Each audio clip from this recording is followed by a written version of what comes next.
জুলাই অভ্যুত্থানের পরেও ফ্যাসিস্টদের দাপট এখনও অব্যাহত রয়েছে বলে অভিযোগ করেছে জুলাই ঐক্য।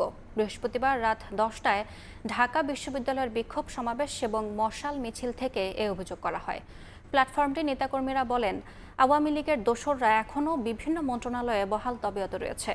5 আগস্টের পর থেকেই অভ্যুত্থান নস্যাতে চেষ্টা করছে তারা। এ সময় ভারতীয় এজেন্টদের শনাক্ত করে শাস্তি দেয়া সহ বিতর্কিত উপদেষ্টাদের অপসারণ ও পরিষদ পুনর্গঠন করে নির্ধারিত সময়ে জুলাই ঘোষণাপত্র প্রকাশ করা সহ 3 দফা দাবি জানানো হয়।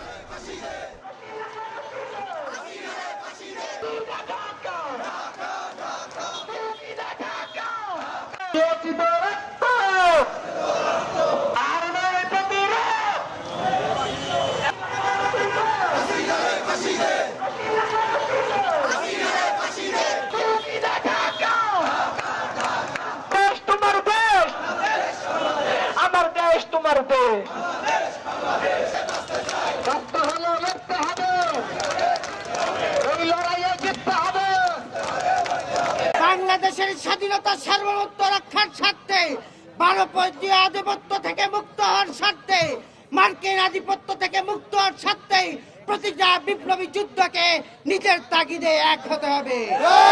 কোন জুলাই চোর, কোন জুলাই বাটপার, কোন জুলাই গাদ্দারের আহ্বানে আমরা সাড়া দেব না।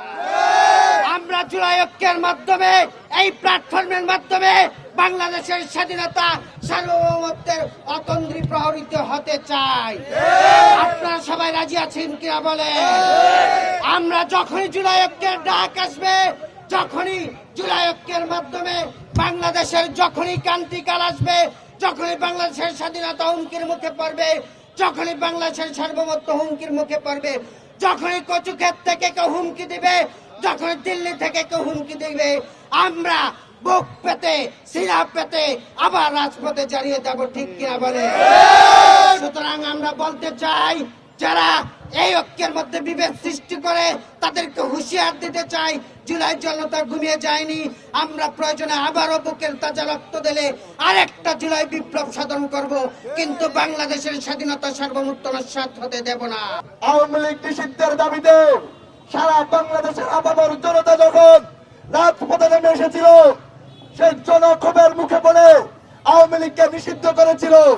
আমাদেরকে কথা দিয়েছিল 1 মাসের মধ্যে জুলাই প্রক্লেমেশন দেওয়া হবে। আমরা সরকারকে স্মরণ করিয়ে দিতে চাই, আর মাত্র 17 দিন বাকি আছে।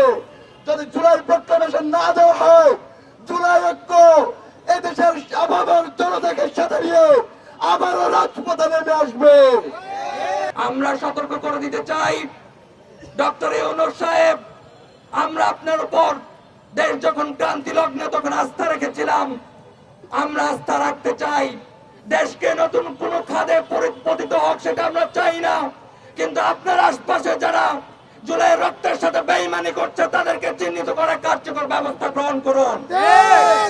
যদি তাদেরকে চিহ্নিত করে কার্যকর ব্যবস্থা গ্রহণ না করেন, দেশে আবারও নতুন আরেকটা জুলাই বিপ্লব ফিরে আসবে, কিন্তু আমরা এই দেশকে কখনো ব্যর্থ রাষ্ট্রে পরিণত হতে দেব না।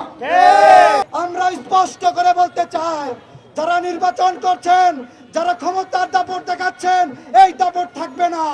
শেখ হাসিনাকে দেখেছেন 15 বছর কি করেছে, টিকতে পারে নাই।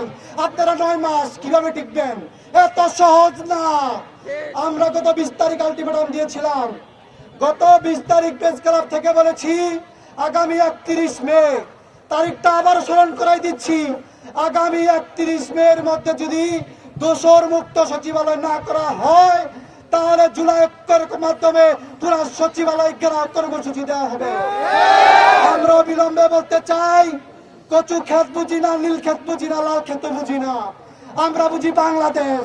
বাংলাদেশের পক্ষে আছেন, আমরা আপনাদের পক্ষে আছি। বাংলাদেশের পক্ষে নাই, আমরাও নাই। আমরা স্পষ্ট করে বলতে চাই, অতি দ্রুত জুলাই ঘোষণাপত্র দিন। যে সময় আপনারা বেঁধে দিয়েছেন, সেই 30 দিনই বলছি আমরা। ঘোষণাপত্র দিয়ে সসম্মানে আমাদের সাথে থাকুন, অন্যথায় পালাবার জায়গা পাবেন না। অভ্যুত্থানের দাবি ছিল আওয়ামী লীগকে নিষিদ্ধ করে এই গণহত্যার বিচার করতে হবে, শাপলা গণহত্যার বিচার করতে হবে, আওয়ামী লীগের সকল অপকর্মের বিচার করতে হবে। কিন্তু আগস্টের পরপরই দেখলাম ভারতের আধিপত্যবাদের দোসর আসিফ নজরুল ঘোষণা দিয়েছে তারা আওয়ামী লীগ নিষিদ্ধ করাকে সমীচীন মনে করেন না। আমরা হুঁশিয়ারি করে বলে দিতে চাই, উপদেষ্টা পরিষদে কোন ধরনের ভারতীয় দোসরদের জায়গা হবে না, হতে দেওয়া হবে না। সংগ্রামী সহযোদ্ধা বন্ধুগণ, আমরা জুলাইয়ে সকল মত পথ ভুলে শুধুমাত্র দেশের সাথে স্বার্থে ঐক্যবদ্ধ হয়েছিলাম, কিন্তু কতিপয় জুলাই ব্যবসায়ীরা এই ঐক্যকে নানাভাবে বিনষ্ট করেছে। আমরা বারবার বলছিলাম ধরাকে সরা জ্ঞান করবেন না, কিন্তু তারা ধরাকে সরা জ্ঞান মনে করে নিজেদেরকে বিভিন্ন এম্বাসির পর এতই ক্ষমতাবান মনে করেছে যে তারা জুলাই প্রক্লেমেশন এখনো দিচ্ছে না।